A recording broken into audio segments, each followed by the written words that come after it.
जय शनिदेव दोस्तों, कैसे हैं दोस्तों। अगर आप शनिदेव भगवान की कृपा अपने पर पाना चाहते हैं, अपने दुख दर्द दूर करना चाहते हैं दोस्तों, तो दोस्तों आप भी शनिदेव भगवान की कृपा प्राप्त कर सकते हैं। ऐसे में आप देखेंगे भगवान का मंत्रों का उच्चारण करना आपके लिए अति आवश्यक है। दोस्तों ऐसे में अगर आप चाहते हैं भगवान शनिदेव की कृपा अपने ऊपर, तो आप भी इस वीडियो में बने रहें एंड तक, और आप देखेंगे कि भगवान शनिदेव की कृपा आप पर हमेशा हमेशा के लिए बनी रहेगी। तो दोस्तों आप भी इसी वीडियो के माध्यम से इस मंत्र का उच्चारण कर सकते हैं।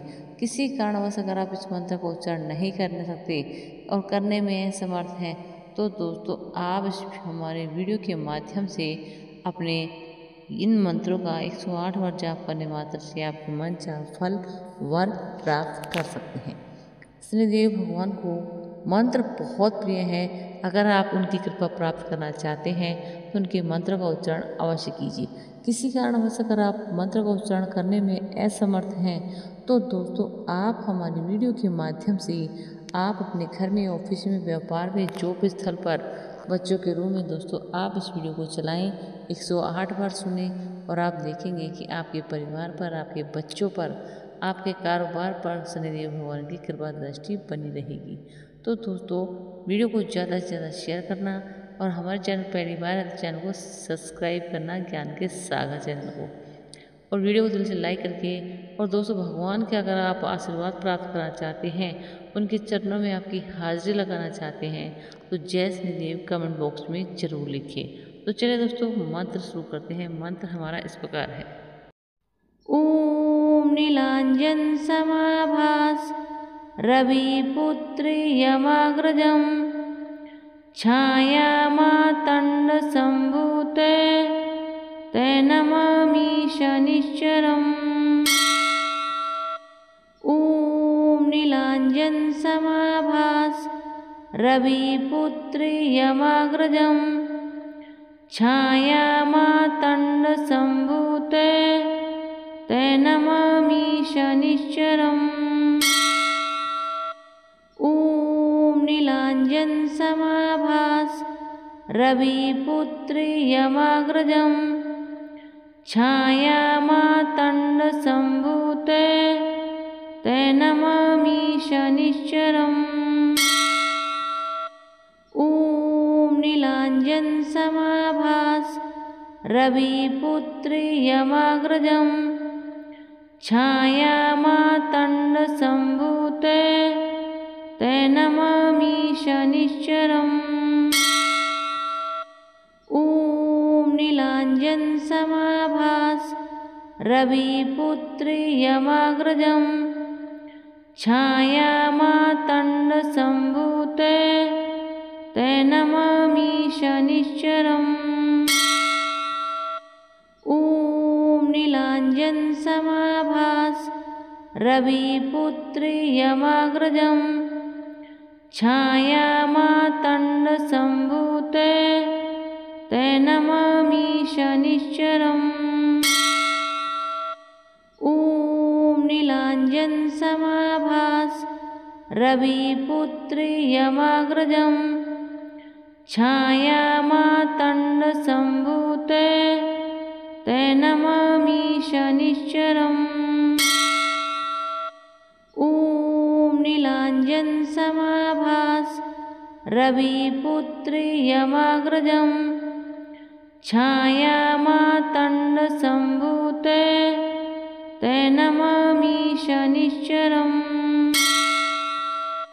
ॐ नीलाञ्जन समाभास रविपुत्र यमाग्रजं छायामातण्ड सम्भूते ते नमामि शनिश्चरम्।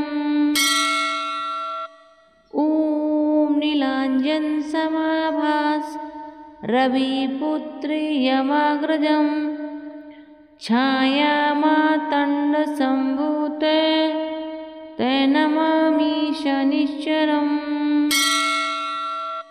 ॐ नीलाञ्जन समाभास रविपुत्र यमाग्रजं छायामातण्ड सम्भूते शनिश्चरम्। ॐ नीलाञ्जनसमाभास रविपुत्र्यमाग्रजम् छायामातण्डसम्भूते ते नमामि शनिश्चरम्।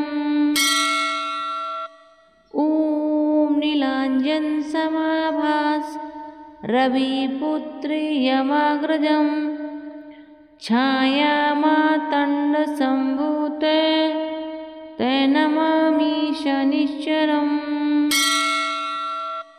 ॐ नीलाञ्जनसमाभास रविपुत्र्यमाग्रजम् छायामातण्डसम्भूते ते नमामि शनिश्चरम्।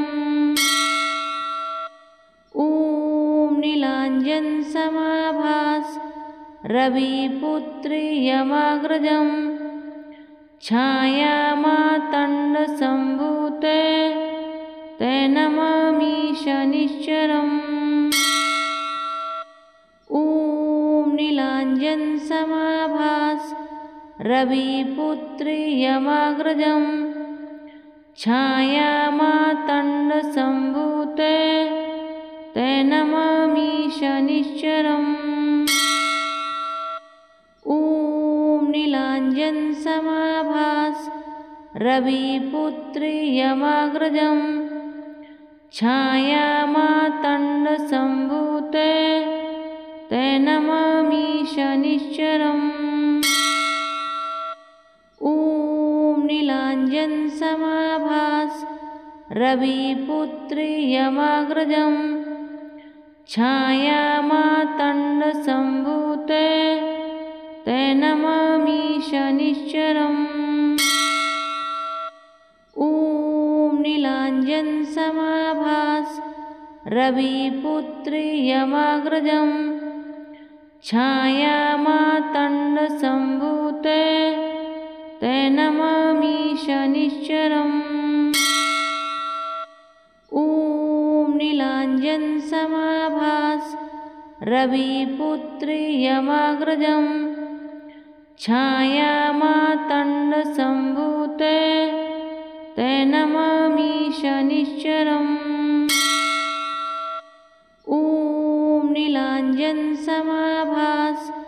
रविपुत्र्यमाग्रजम् छायामातण्डसम्भूते ते नमामि शनिश्चरम्।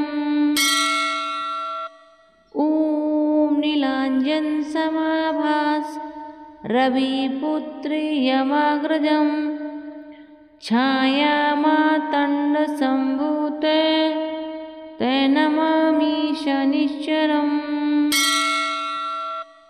ॐ नीलाञ्जनसमाभास रविपुत्र्यमाग्रजम् छायामातण्डसम्भूते ते नमामि शनिश्चरम्।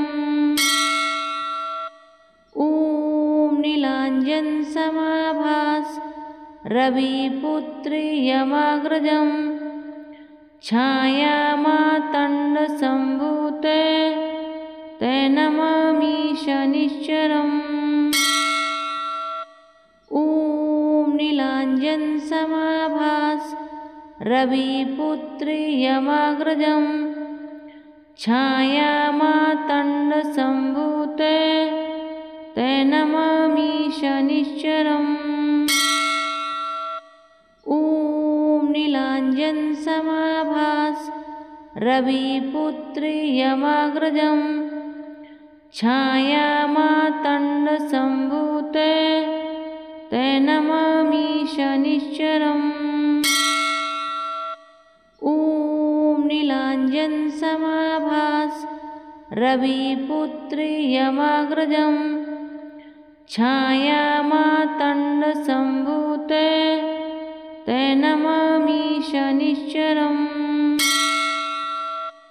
ॐ नीलाञ्जनसमाभास रविपुत्र्यमाग्रजम् छायामातण्डसम्भूते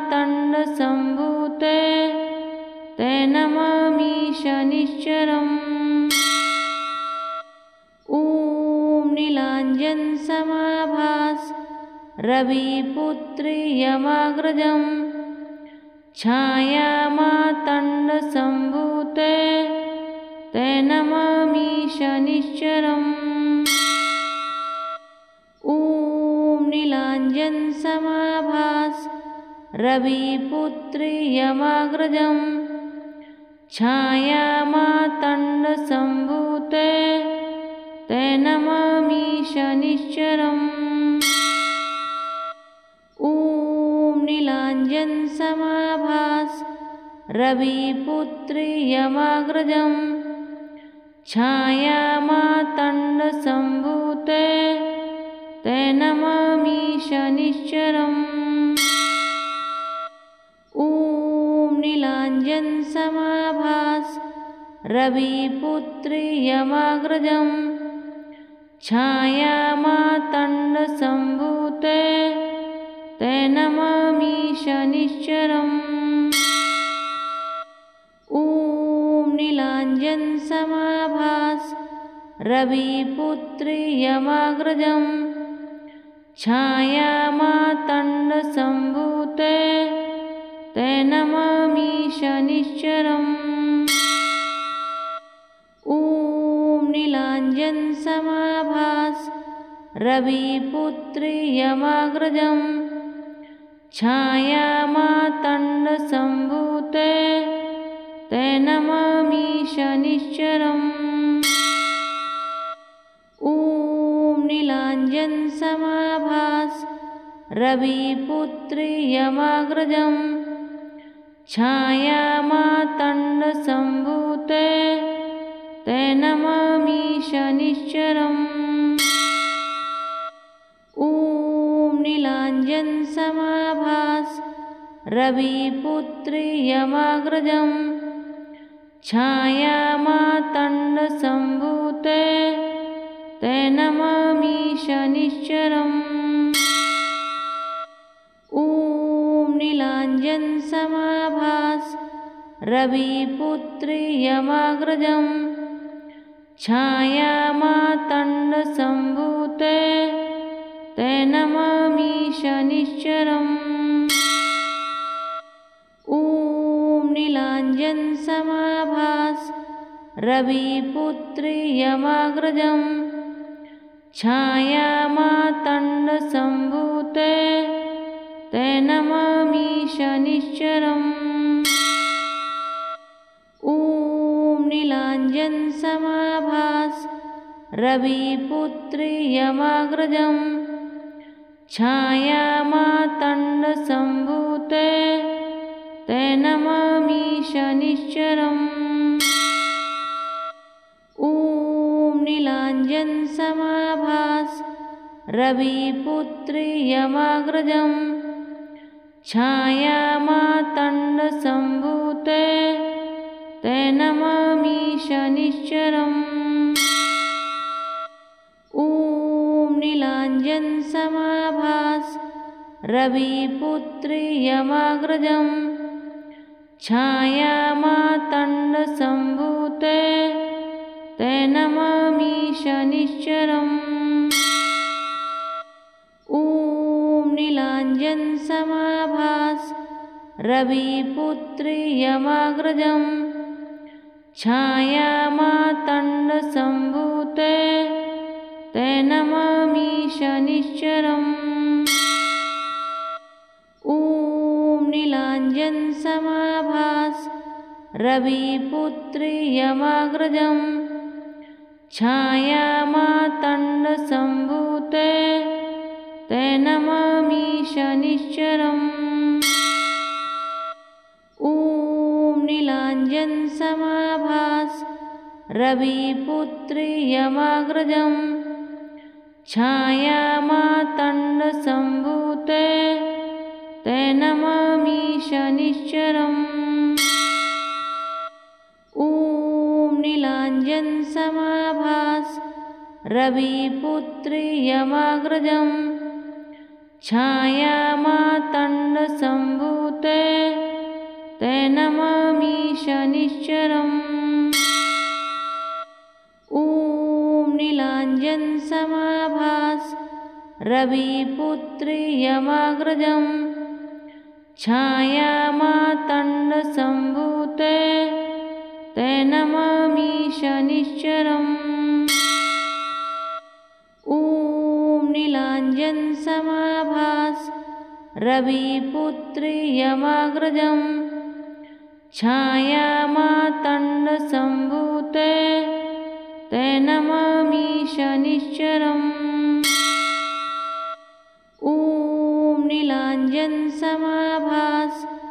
रविपुत्री यमाग्रजं छायामातण्डसम्भूते ते नमामि शनिश्चरम्। ॐ नीलाञ्जनसमाभास रविपुत्री यमाग्रजं छायामातण्डसम्भूते ते नमामि शनिश्चरम्। ॐ नीलाञ्जनसमाभास रविपुत्री यमाग्रजं छायामातण्डसम्भूते ते नमामि शनिश्चरम्। ॐ नीलाञ्जनसमाभास रविपुत्री यमाग्रजं छायामातण्डसम्भूते ते नमामि शनिश्चरम्। ॐ नीलाञ्जनसमाभास रविपुत्री यमाग्रजं छायामातण्डसम्भूते ते नमामि शनिश्चरम्। ॐ नीलाञ्जनसमाभास रविपुत्री यमाग्रजं छायामातण्डसम्भूते ते नमामि शनिश्चरम्। ॐ नीलाञ्जनसमाभास रविपुत्री यमाग्रजं छायामातण्डसम्भूते ते नमामि शनिश्चरम्। ॐ नीलाञ्जनसमाभास रविपुत्री यमाग्रजं छायामातण्डसम्भूते ते नमामि शनिश्चरम्। ॐ नीलाञ्जनसमाभास रविपुत्री यमाग्रजं छायामातण्डसम्भूते ते नमामि शनिश्चरम्। ॐ नीलाञ्जनसमाभास रविपुत्री यमाग्रजं छायामातण्डसम्भूते ते नमामि शनिश्चरम्। ॐ नीलाञ्जनसमाभास रविपुत्री यमाग्रजं छायामातण्डसम्भूते ते नमामि शनिश्चरम्। ॐ नीलाञ्जनसमाभास रविपुत्री यमाग्रजं छायामातण्डसम्भूते ते नमामि शनिश्चरम्। ॐ नीलाञ्जनसमाभास रविपुत्री यमाग्रजं छायामातण्डसम्भूते ते नमामि शनिश्चरम्। ॐ नीलाञ्जनसमाभास रविपुत्री यमाग्रजं छायामातण्डसम्भूते ते नमामि शनिश्चरम्। ॐ नीलाञ्जनसमाभास रविपुत्री यमाग्रजं छायामातण्डसम्भूते ते नमामि शनिश्चरम्। ॐ नीलाञ्जनसमाभास रविपुत्री यमाग्रजं छायामातण्डसम्भूते ते नमामि शनिश्चरम्। ॐ नीलाञ्जनसमाभास रविपुत्री यमाग्रजं छायामातण्डसम्भूते ते नमामि शनिश्चरम्। ॐ नीलाञ्जनसमाभास रविपुत्री यमाग्रजं छायामातण्डसम्भूते ते नमामि शनिश्चरम्। ॐ नीलाञ्जनसमाभास रविपुत्री यमाग्रजं छायामातण्डसम्भूते ते नमामि शनिश्चरम्। ॐ नीलाञ्जनसमाभास रविपुत्री यमाग्रजं छायामातण्डसम्भूते ते नमामि शनिश्चरम्। ॐ नीलाञ्जनसमाभास रविपुत्री यमाग्रजं छायामातण्डसम्भूते ते नमामि शनिश्चरम्। ॐ नीलाञ्जनसमाभास रविपुत्री यमाग्रजं छायामातण्डसम्भूते ते नमामि शनिश्चरम्। ॐ नीलाञ्जनसमाभास रविपुत्री यमाग्रजं छायामातण्डसम्भूते ते नमामि शनिश्चरम्। ॐ नीलाञ्जनसमाभास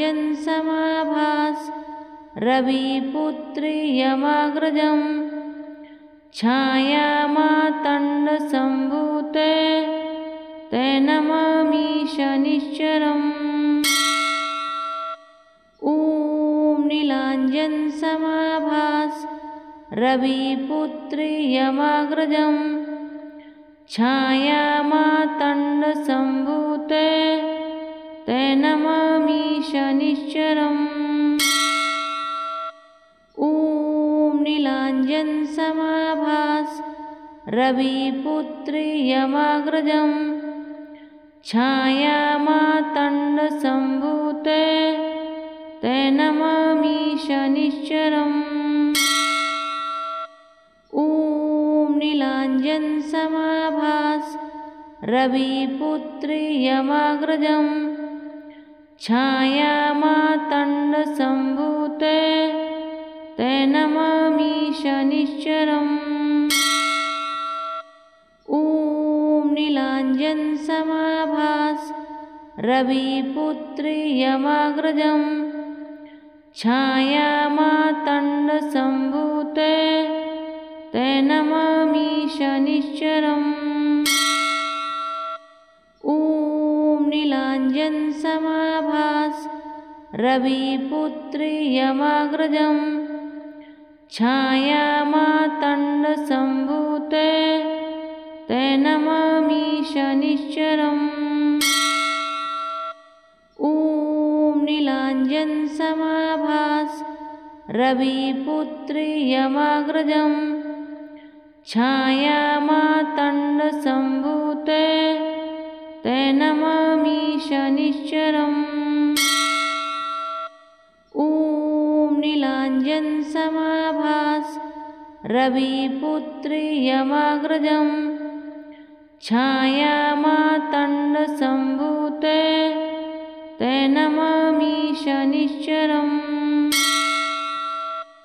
ॐ नीलाञ्जनसमाभास रविपुत्री यमाग्रजं छायामातण्डसम्भूते ते नमामि शनिश्चरम्।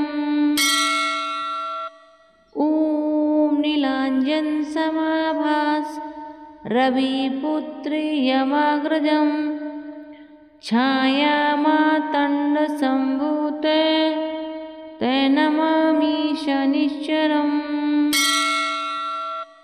ॐ नीलाञ्जनसमाभास रविपुत्री यमाग्रजं छायामातण्डसम्भूते ते नमामि शनिश्चरम्।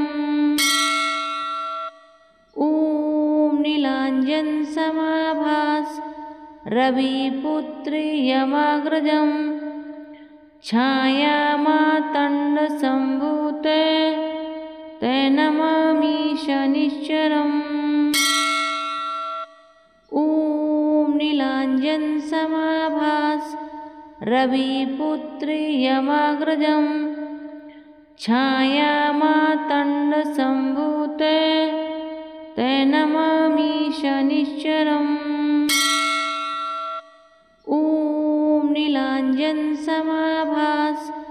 रविपुत्री यमाग्रजं छायामातण्डसम्भूते ते नमामि शनिश्चरम्।